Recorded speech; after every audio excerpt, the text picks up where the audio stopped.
নমস্কাৰ বাইদেউসকল অসমৰ লগতে সমগ্ৰ ভাৰতৰ অংগনবাড়ী কৰ্মী আৰু সহায়িকাসকলে ন্যায্য দাবী আদায়ৰ স্বাৰ্থত আগন্তুক সময়ত এটা বৃহৎ কাৰ্যসূচী হাতত ল'বলৈ গৈ আছে। হয় বাইদেউসকল, অংগনবাড়ী কৰ্মী আৰু সহায়িকা ফেডাৰেশ্যনৰ ৰাষ্ট্ৰীয় সাধাৰণ সম্পাদিকা কে.আৰ. সিদ্ধুৱে বিজেপিক ক্ষমতাৰ পৰা উৎখাত কৰিবলৈ দেশৰ অংগনবাড়ী কৰ্মী আৰু সহায়িকাসকললৈ আহ্বান জনায়।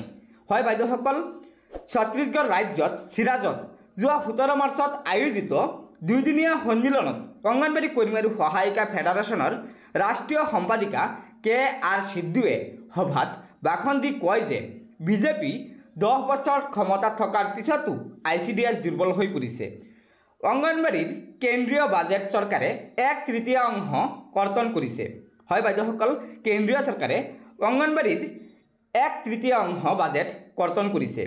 কৰ্মী আৰু সহায়িকাৰ চাকৰি আজি পৰ্যন্ত নিয়মীয়াকৰণ নকৰিলে, আনহাতে অংগনবাড়ী কৰ্মী সহায়িকাৰ ন্যূনতম মজুৰি 26,000 টকাও নিৰ্ধাৰণ কৰা নাই।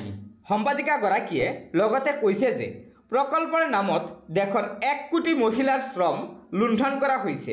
সেয়েহে অংগনবাড়ী কৰ্মী সহায়িকাসকলৰ ন্যায্য দাবীৰ প্ৰতি লক্ষ্য ৰাখি অংগনবাড়ী কৰ্মী সহায়িকাসকলে আগন্তুক নিৰ্বাচনত চৰকাৰক যোগ্য প্ৰত্যুত্তৰ দিবলৈ আহ্বান জনাইছে ৰাষ্ট্ৰীয় সম্পাদিকা কে.আৰ. সিদ্ধুৱে।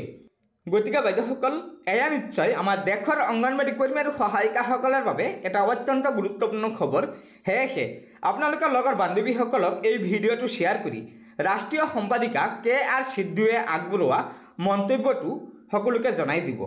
লগতে নতুনকৈ অহা বাইদেউসকলে পৰৱৰ্তী সময়ত অংগনবাড়ী কৰ্মী আৰু সহায়িকাসকলৰ বিভিন্ন খবৰসমূহ পোনপ্ৰথমে পাবলৈ অনুগ্ৰহ কৰি আমাৰ এই চেনেলটো ছাবস্ক্ৰাইব কৰি ল'ব। গতিকে আজিৰ ভিডিঅ'টো ইয়াতে সমাপ্ত কৰিলোঁ। ধন্যবাদ। জয় আই অসম।